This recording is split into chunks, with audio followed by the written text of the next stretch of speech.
President Trump, meanwhile, on Twitter today and taking aim on Russia, saying he's been much tougher on Russia than President Obama before him. The White House was then asked, why have the sanctions passed by both Democrats and Republicans not been fully imposed? ABC's chief White House correspondent Jonathan Karl on that tonight. Answering questions for the first time since Robert Mueller's sweeping indictment of 13 Russians for meddling in the election, the White House press secretary today was pressed on why the president hasn't forcefully condemned Russia's actions. The president hasn't said that Russia didn't meddle. What he's saying is it didn't have an impact, and it certainly wasn't with help from the Trump campaign. It's very clear that Russia meddled in the election. But the president himself has never been so definitive on the question of Russian meddling, raising doubts after the story first broke during the campaign. But I notice anytime anything wrong happens, they like to say the Russians. She doesn't know if it's the Russians doing the hacking. Maybe there is no hacking. After the election, he acknowledged the meddling, but with a caveat. As far as hacking, I think it was Russia, but I think we also get hacked by other countries and other people. And the president has never called for punishing Russia. What is he specifically doing about the fact that Russia interfered with our election and has every intention, we are told, of doing it again? What is he doing about it? Look, just last week, the Department of Homeland Security Secretary Kirstjen Nielsen met with a number of relevant stakeholders. They're discussing this process. Everybody wants to blame this on the Trump administration. Let's not forget that this happened under the Obama administration. This happened over a year ago. What's he done about it? We have spent a lot of time working on cybersecurity, focusing on protecting the fairness on our elections. Most recently, the president has criticized Barack Obama for not responding to the meddling.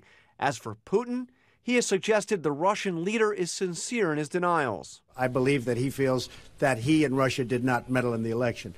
As to whether I believe it or not, I'm with our agencies, especially as currently constituted with their leadership. He hasn't even called out Putin. He criticized Obama. He criticized the FBI.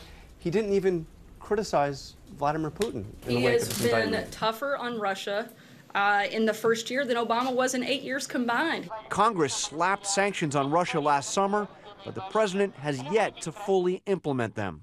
Why hasn't the president implemented the sanctions which Congress passed last year? Look, frankly, that's not completely accurate. There's a process that has to take place, and we're going through that process.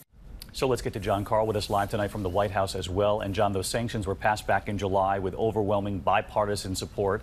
About 7 months later now, the White House still has not fully implemented them? The secretaries of State and Treasury have said that the sanctions are coming, and you heard the press secretary say that they've begun that process.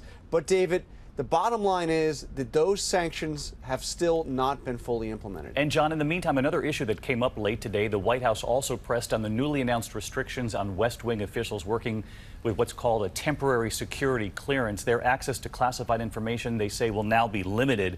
And Sarah Sanders was asked what that will mean for Jared Kushner, who is still unable to obtain a full clearance. Take a listen. Does he not need classified information to do his job? I can't answer whether someone has security clearance or not, as we've addressed many times before, but I can tell you that nothing that has taken place will affect the valuable work that Jared is doing.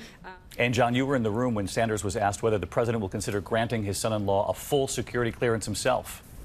She said that she has not directly asked the president that question, but we heard from her and also today from the Chief of Staff, John Kelly, both saying that regardless of what happens, Jared Kushner will continue to be able to do his job here at the White House.